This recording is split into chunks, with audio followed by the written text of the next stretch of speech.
Dear old Beeb seemed to have missed what we all knew, that this was a happening and groovy time. We wanted the Animals, the Stones, the Dave Clark Five. They gave us the Northern Dance Orchestra. Under the covers, without our parents' knowledge, we secretly tuned in to the saviours of radio. And in amongst the crackle and the hiss, a truly great DJ. Going back in time on the sounds of the nation. Playing the best music you'd ever heard in your life. It coincided with everything else that went on in the 60s, the great music explosion, Carnaby Street, the fashion, the invention of transistor radios, all these things all came together. And it was just a wonderful time to be young. Caroline, the sound of the nation. Caroline, the sound of the land. There was just this feeling of connection with all these people that you knew were listening on land. Caroline, the sound of our nation. Man, that's groovy. We liked it, but the old men in suits didn't. Mr. Wedgwood Benn, the Postmaster General, has already pronounced on the pirates. They're stealing the copyright and paying no money for it. Hey there, the happiest criminals in town. A new law was passed which overnight outlawed the pop pirates. You went on air at midnight, didn't you, or just after the act came in? Do you remember that? Oh, would I ever forget it? This is Radio Caroline. It is now 12 midnight.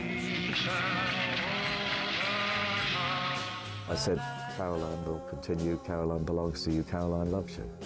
We had a lot of love going on between our audience and the radio station.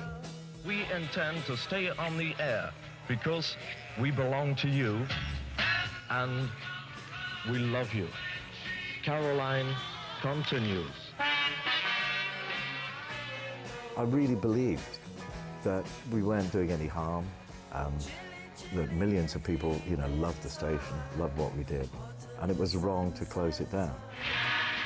Johnny and a handful of colleagues became outlaws as they carried on broadcasting. Radio Caroline sailed on defiant till the end, which sadly came when it ran out of money and sank. So with one old ship under the channel, you would think it was all over.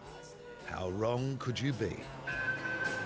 But this is the tale of the second coming of Radio Caroline, a battle of epic proportions between ministry men and pirates, a battle that required a mighty ship. The Caroline bosses bought big. Grimsby's Ross Revenge. Radio Caroline broadcasting from the Ross Revenge on the North Sea. To stay legal, the new Caroline ship had to anchor just over 3 miles offshore, outside UK territorial waters. In a big ship like the Ross, it was easy, so the government changed the rules. The Ross had to move out to sea to remain beyond the law. She anchored in open sea, in a shipping lane, open to all the elements. She was unbelievably vulnerable. A mighty storm was brewing. Seas were mountainous. The lifeboat is standing by. We're not leaving. The crew and DJs were airlifted to safety as the Ross Revenge drifted onto the notorious Goodwin Sands. We'll be back. Riders on the storm. They never made it back, and the ship's radio days were over. She was eventually towed back to port, sad and silent. I think it's got to a stage it deserves to survive. You know, it's gone through its trials.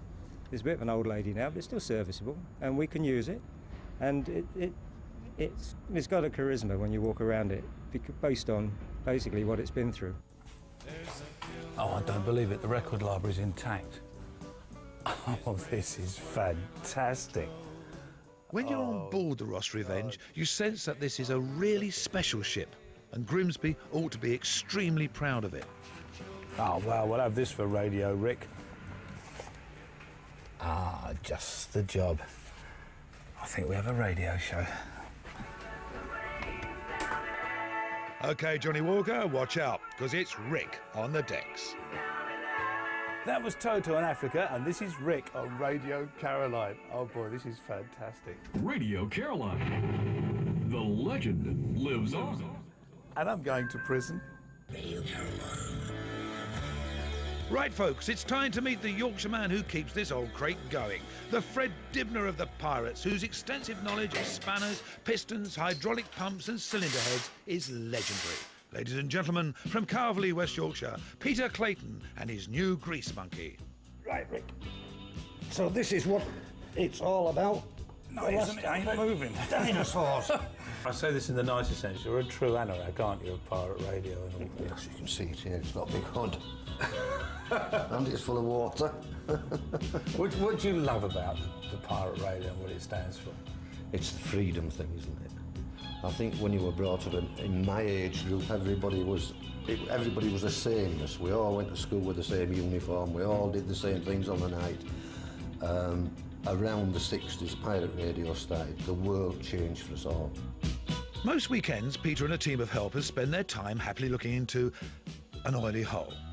Will you be the one to fire her up? Oh, what? I don't think there's anybody left that knows how to. Do you feel it's got a spirit of its own? Oh, this has. Yeah, this ship lives. When I pulled up by the side of this boat, it was just, it was a heart flutter. It was just, oh boy.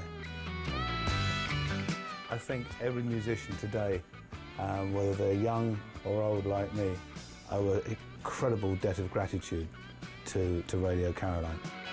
There should be preservation orders on boats, the same as there are on buildings. This should be a Grade 1 listed vessel. I'd like to think it was free to see the open sea again sometime. I mean, it could be a fully working ship again. Wouldn't be difficult at all, and people just love looking around it. I've seen people actually step on the ship and burst into tears with the emotion of it all.